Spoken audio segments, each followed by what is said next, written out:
महानायक भनेको टाइगर हुन्, शेर बब्बर शेरलाई घाँस खान दिएर हुन्छ।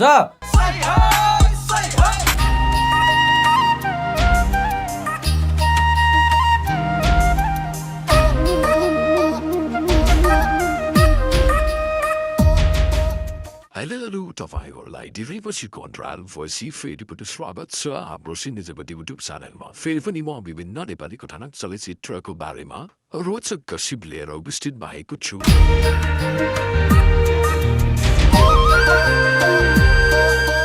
पछिल्लो समयमा चलचित्र क्षेत्रका राजा मानिने महानायक राजेश हमालको बारेमा एउटा गसिप चलिरहेको रहेछ।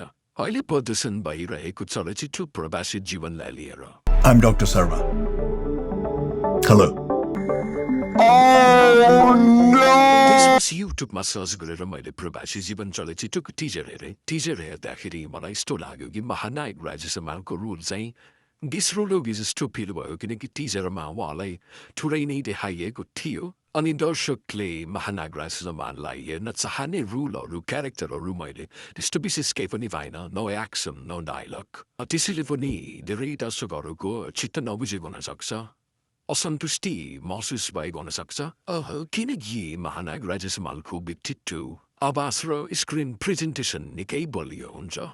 त्यसैले गर्दा पनि दर्शक श्रोताहरूले उहाँलाई बारी कथा, दमदार डायलग र भावनात्मक गहिराई भएको फिल्ममा हेर्न रुचाउनुहुन्छ जस्तो मलाई लाग्छ। किनकि त्यो कुरा उहाँले यो चलचित्रमा सायदै पाउनु भएन होला। त्यसैले पनि बजारमा अहिले उहाँकै करियरकी सबभन्दा थोरै पैसा कमाउने फिल्म बनेर धेरै नै हल्लाहरू भइरहेको छ र यो कुरालाई लिएर महानायक राजेश हमालले धेरै दर्शक वृन्दहरूलाई निराश बनाउनु भयो भनेर चिन्ता व्यक्त पनि गरिएको छ।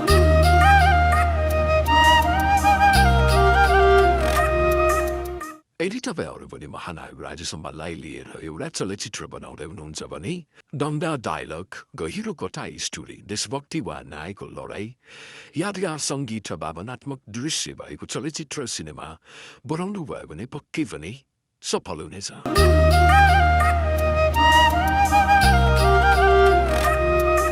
हे, म चुप बस्नु कमजोरी होइन, समयको त्यही थिएँ। किनकि जब म बोल्छु अन्याय आफै लुकेर भाग्छ। यस्तै शक्तिशाली शब्दहरू प्रयोग भएको डायलग महानायक राजेश हमाललाई एकदमै म्याच गर्छ। यदि तपाईँहरू महानायक राजेश हमालको फ्यानको लागि एउटा दमदार चलचित्र बनाउँदै हुनुहुन्छ भने जस्तै खलनायक जस्तै दमदार टाइटल राखेर सिनेमा बनाउन सक्नुहुन्छ। के अब खलनायक 2 बन्दैछ त? के महानायक राजेश हमाललाई लिएर खलनायक 2 सिनेमा आगामी फ्युचरमा बन्छ होला त? यस्तै जानकारीको लागि हाम्रो सिने जगत युट्युब च्यानललाई सब्सक्राइब गर्न नबिर्सनु होला। धन्यवाद। जय सिनेमा।